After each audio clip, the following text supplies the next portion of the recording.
Just to recap briefly, last time we looked at Jephthah and how he was basically an interesting character, a strong leader. But we said last time that he basically panicked and that he became overcome by fear. And his solution to the fear problem wasn't the Lord's already given solution, which was he had empowered Jephthah by his Spirit. Chapter 11, verse 20 tells us that. Now the Spirit of the Lord came upon Jephthah. He had all the equipping he needed to go out into this difficult battle with the Ammonites.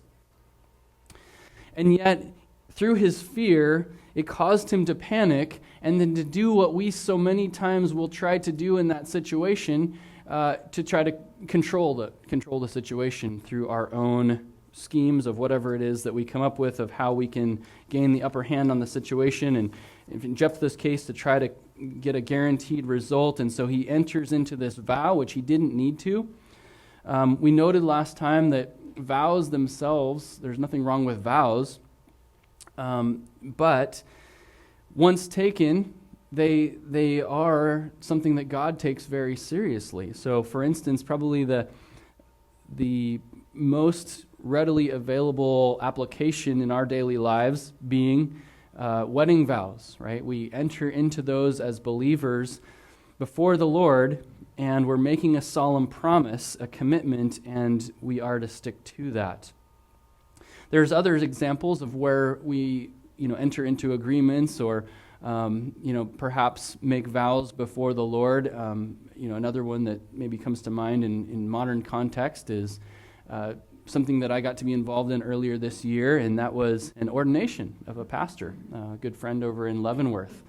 And, entering into the ministry and basically committing himself to the service of the Lord in ministry. But we make agreements and we make vows, and we need to be careful with those because the Lord holds us to those things that we do. And sometimes, we mentioned last time, we'll do kind of similar to what we see with Jephthah. There's a really dangerous situation we find ourselves in the midst of, and we cry out to the Lord, and Lord, if you'll just deliver me out of this, I will do X, Y, or Z, or I will stop doing X, Y, or Z. And then, that can be something used powerfully of the Lord, but he holds us to those things that we commit to, telling him that we will do. So, Jephthah, we noted last time, he was overcome by fear. It caused him to panic. And that's really what fear does, is it causes us to take matters into our own hands instead of relying on God's Spirit and waiting for his help. And maybe we could take that even a step further, his help in his right timing. Sometimes that's one of the things where we most try to control things and manipulate it and do it our way is because we're struggling with having to wait on God's timing. But his will is that we leave it in his hands and trust the supernatural power of his Spirit and wait for his help, and then we can also add, and for his timing. We also noted last time that when we insist on doing things our way, in our time, and in our ability instead of God's way, there can often be innocent victims who we don't anticipate, but we end up causing to suffer. However, God's work done in God's way protects both us and others. We also noted last time, finally, that has to do with panic. Panic, or we could say fear, and faith cannot overcome us at the same time. Now, it can be a fearful situation, and we rely on the Lord in faith to get through it, and that's very much legitimate. But only one of those is going to win the day and control us and dictate how we approach the situation. We know that when we're trusting in the Holy Spirit, we cannot be overcome by fear. And that's a struggle. It's a constant battle within us. Again, that tension between our flesh and the Spirit and what's going to win, who's going to win. God's will is that we fear him more than we fear uncomfortable circumstances, hypothetical outcomes, conventional wisdom, or powerful people.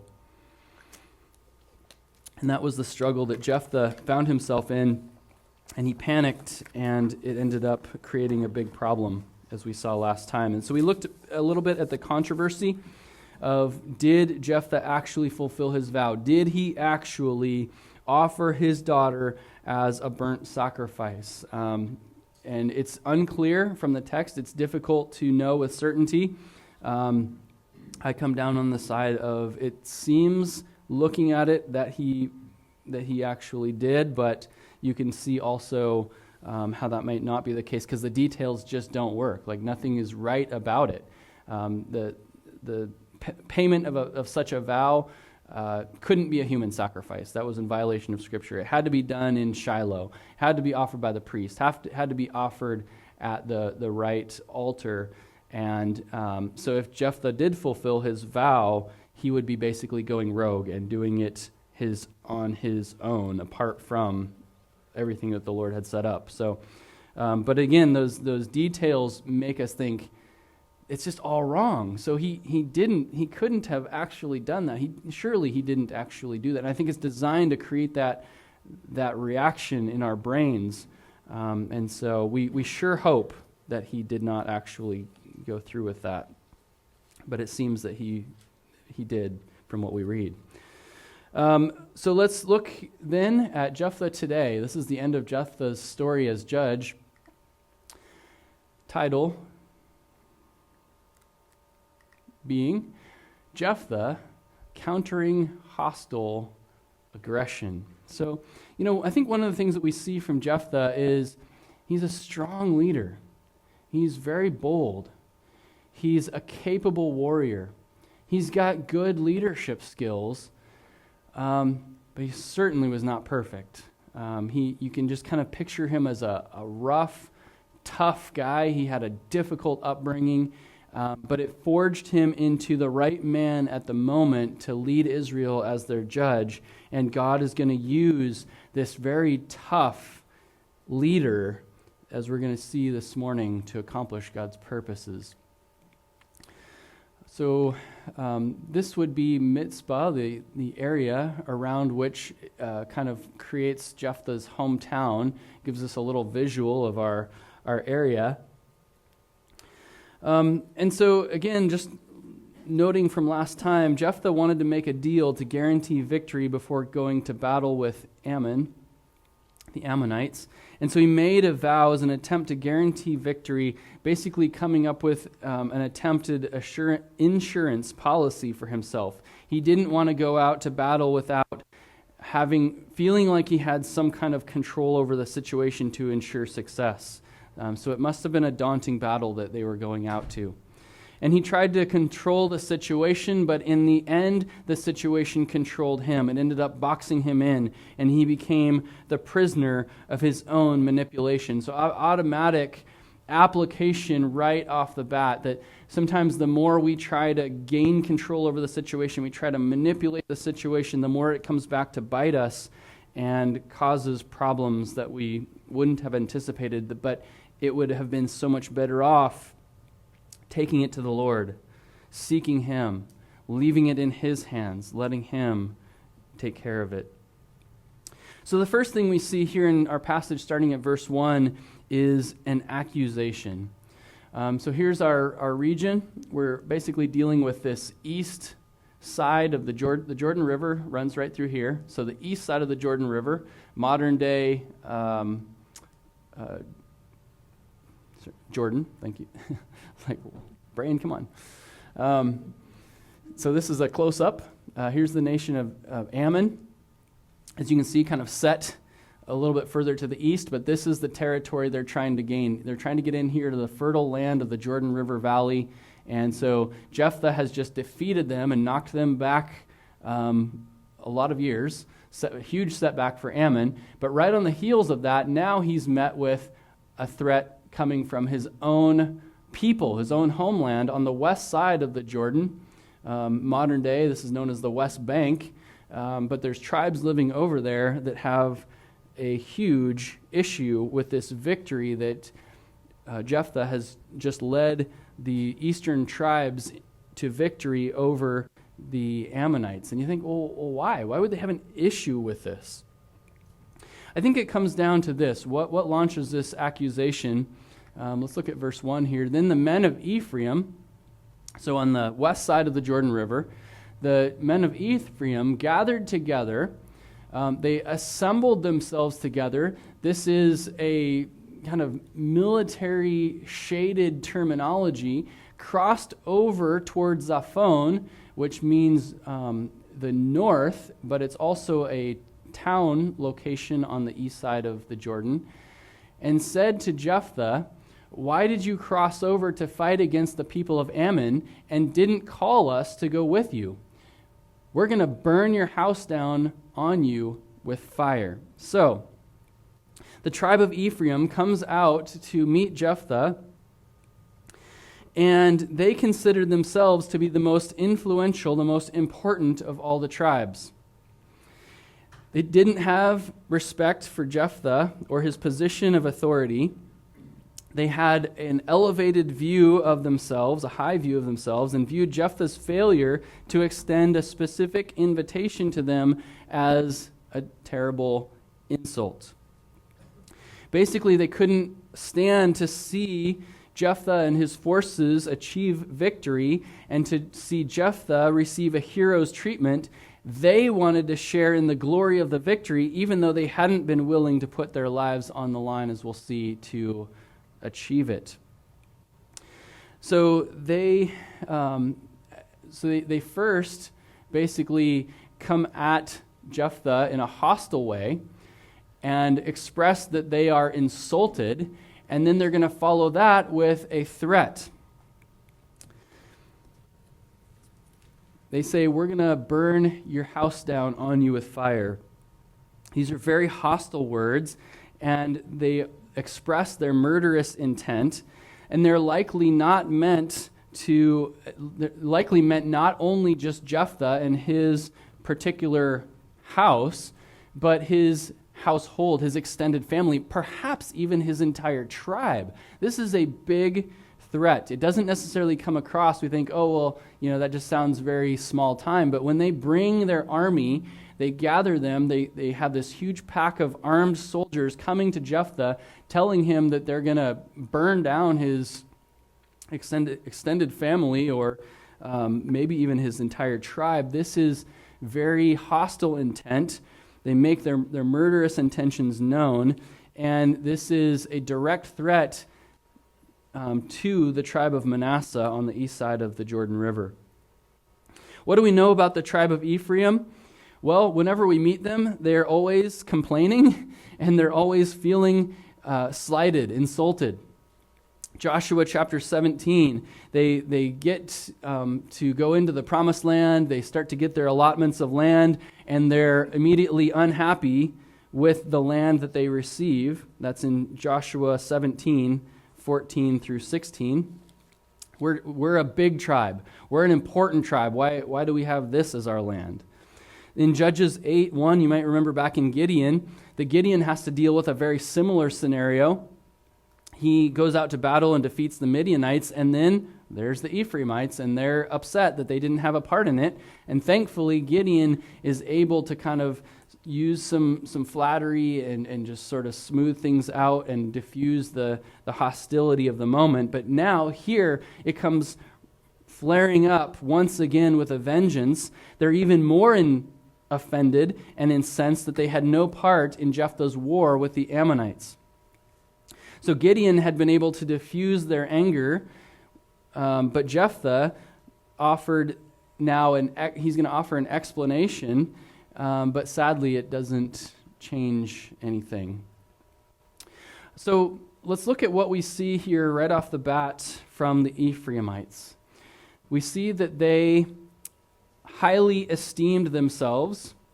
They were entitled, contentious, easily offended, and jealous.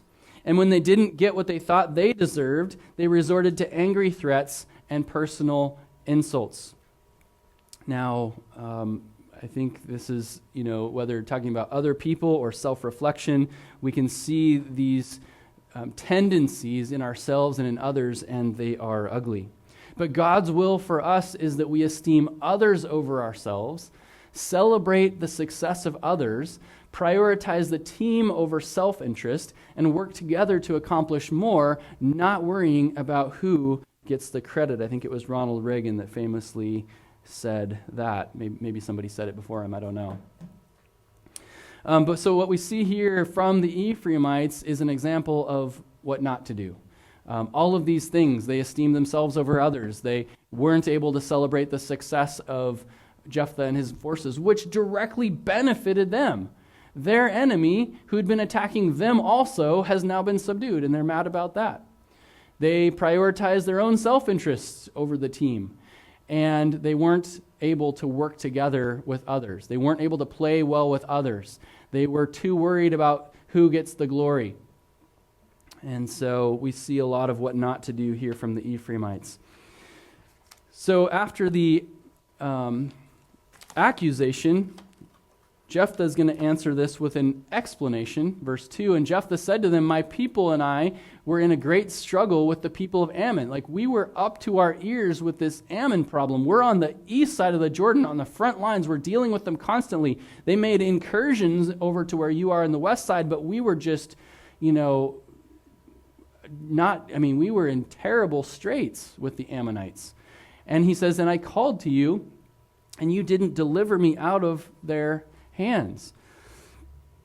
So Warren Wiersbe says, Gideon had pacified the Ephraimites with flattery, but Jephthah took a more direct approach. To begin with, he reminded them that his first concern was to defeat the Ammonites, not to please his neighbors. So what we observe here is that we don't see a reference here in our passage. Even if we look back at chapter 11, we don't see a reference to Jephthah having specifically asked the tribe of Ephraim for help, but what we can do is we can observe a few things.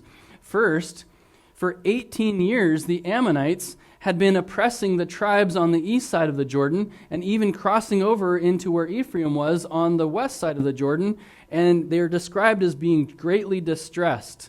Yet Ephraim hadn't done anything or hadn't been able to do anything to stop them. So if Ephraim feels like they're so powerful and capable, why didn't they do anything for 18 years? Second of all, the Ephraimites hadn't produced a military general, nor had any of the other tribes, who'd been able to have the skill and the willingness to recruit, train, and lead soldiers into battle against the Ammonites. So where were they? Where was their general? Where were any of the tribes' strong military leaders? Third, Jephthah, when we read about him having gone through the tribes of Gilead and on the east side of the Jordan rounding up soldiers and building an army, getting them ready to go against the Ammonites, into that he presumably had put out a general request to any of the tribes who were willing to help, and that would include Judah, Benjamin, and Ephraim, but they had not responded. That was kind of an east side of the Jordan problem, and they didn't see any particular need to get involved. Just a little bit of fun fact of history. Kind of a similar situation in our own country. Back in the 1860s, when the Civil War was raging in the back east, the Mason-Dixon line, and the South was fighting the North and such. The Union Army actually came out here to what was then either the Washington Territory or the Oregon Territory, and tried to recruit men to join the Union Army.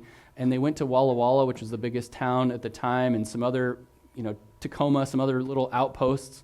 And the men just laughed. They said, well, why would we go all the way back east and put our lives on the line to get involved in something that is just so far removed from us? Kind of just, you can see the parallel, no, that's not our fight. We're just out here doing our thing.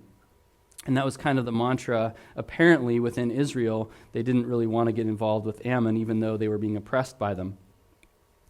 So here in verse 3, so verse 2, Jephthah offers this explanation, and it falls flat. It just doesn't resonate. This doesn't diffuse things one bit.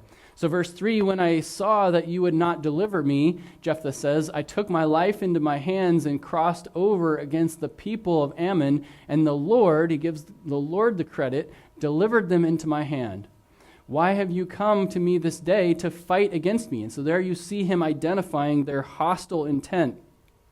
There's a Hebrew idiom here that's rendered, took my life in my hands. It literally in Hebrew is to hand over my life. I took my life in my hands is essentially probably the same idiom rendered in Greek to lay down my life, to put my life on the line. And God had miraculously given Jephthah and his army the victory, and the Ammonites were defeated and subdued, and this should have been a great blessing to all the tribes of Israel, including Ephraim. It was really only due to their jealousy that was causing them to be upset about something that directly benefited them. So at this point, Jephthah is shocked. See if you guys can relate to this. He's shocked, he's horrified, and he's angry that Ephraim would be confronting him and threatening to kill him, and so he rebukes them for their anger. They come with this hostile intent, and he understands fully the threat at hand. This is a direct threat to him and his people, and he reads it as such, and he calls them out on it. Why have you come out this day to fight against me? So he doesn't take this as an empty threat, he takes it as a real one. Let's look at verse 4. Now Jephthah gathered together all the men of Gilead, and so they've just dispersed from defeating the Ammonites, and now he's got to gather them again. And this is a battle of self-defense because they are being directly threatened. And the men of Gilead defeated Ephraim because they said, you Gileads are fugitives of Ephraim among the Ephraimites and among the Manasseites. So what we have here in verse 4 is this confrontation, and I've labeled this insults fly. So you see the insults being hurled by the Ephraimites against Jephthah and his other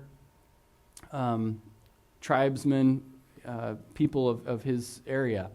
They basically accuse Jephthah and all of those living in half the tribe of Manasseh, east side of the Jordan River, and those other tribes, Gad and Reuben, that had settled over there, but kind of by extension. As the word there is interesting. It's fugitives, but it's kind of this idea of rebels or renegades, loners, people that just are going rogue is the idea. You're going rogue. And so basically saying that the whole reason that they're out there on the east side of the Jordan is because they've done something wrong. They've just decided to abandon the rest of Israel, the tribes of Israel, and just do things completely their own way. And so this is designed to be a very insulting language that they're using, an insult. Because what had actually happened is that they were given full permission to settle in that land on the east side of the Jordan River. Now, it was maybe not the smartest idea because they had all those enemies just on their eastern and southern borders, and it was going to cause them problems. But they were given permission. They were rightfully settled in this land. They hadn't abandoned the other tribes. They hadn't gone rogue by doing this. And so, but this language of being renegades, of being fugitives, of going rogue, it probably really did not sit well with Jephthah, because when we meet him, we find him in the city of Tob, where he had been exiled. He had to be a fugitive because of others that were already hostile to him. And maybe they knew this about him, and they're picking up on it, and they're hurling an insult in a way that they think will be especially hurtful to him. And so into that, the tribes of Ephraim and Manasseh apparently hated their countrymen who lived on the east side of the Jordan River and definitely looked down on them. We mentioned last time when it came to vows and oaths, how Jesus addressed that in the Sermon on the Mount, Matthew 5:33. And I think this also speaks to something else that Jesus addressed in that same sermon. And Matthew 5:21 through 22, So the Ephraimites come and they basically threaten Jephthah and his household. They basically say, we're going to murder you. And murder, of course, is addressed in the Ten Commandments. And so Jesus, he, all throughout the Sermon on the Mount, he basically takes the law and he doesn't loosen the law. He actually tightens it. He expands on it in a way to get people to see what God's actual standard is, and it actually goes beyond just physical murder. Physical murder would be met with a courtroom and with most likely capital punishment. But he says, you have heard it was said to those of old, you shall not murder, and whoever murders will be in danger of the judgment. But I say to you that whoever is angry with his brother without cause shall be in danger of the judgment, and whoever says to his brother Rakah shall be in danger of the council, that would be the Sanhedrin. But whoever says you fool shall be in danger of hell, or basically God's direct judgment. So he's ratcheting this up with each one of these clauses that Jesus teaches, and he's saying that God's standard is so high that it actually goes to insults and the heart attitude behind them. And this is what we have flying here in verse 4 from the Ephraimites. So by way of application, I think what we see here is God's directive will in play. So the Ephraimites were out of God's directive will and entering into his permissive will. And that is how God is going to deal with them by way of Jephthah. So God's directive will was that the tribes would work together for the common defense and mutual assistance. However, because of sin, the tribe of Ephraim's unrighteous aggression had to be dealt with by Jephthah. So according to God's permissive will, he does use the sinful motivations, words, and actions of others to accomplish our best and to bring peace and to save us from their further aggression. So just an example of that, I've got Genesis 50, verse 20 up there, which I can read quickly. This is Joseph. You think of all of what Joseph went through. It was so unfair and so undeserved. And yet at the end of the day, when it all comes to fruition, and Joseph has been used of God to rescue his brothers, to save his nation in a time of great peril, he says, as for you, Joseph speaking to his brothers, you meant evil against me, but God meant it for good in order to bring about this present result, to preserve many people alive. So sometimes we think, this is undeserved, this is unfair, why am I going through this? Why am I facing this hostility from others? Why is God allowing this? And it's in his permissive will, he's allowed it for his purposes. He uses the sin of others for his bigger purposes. And he does this on a regular basis. So now we're going to see Jephthah dealing with the tribes of Ephraim. So in verse 4, it says the men of Gilead defeated Ephraim and tying it to their insults that they were throwing. Now let's look at verse 5. The Gileadites, this is the how, they seized the fords of the Jordan, which has already come into play earlier in Judges. These are strategic points in the Jordan where the water is lower and you can get across. They seized the fords of the Jordan before the Ephraimites arrived.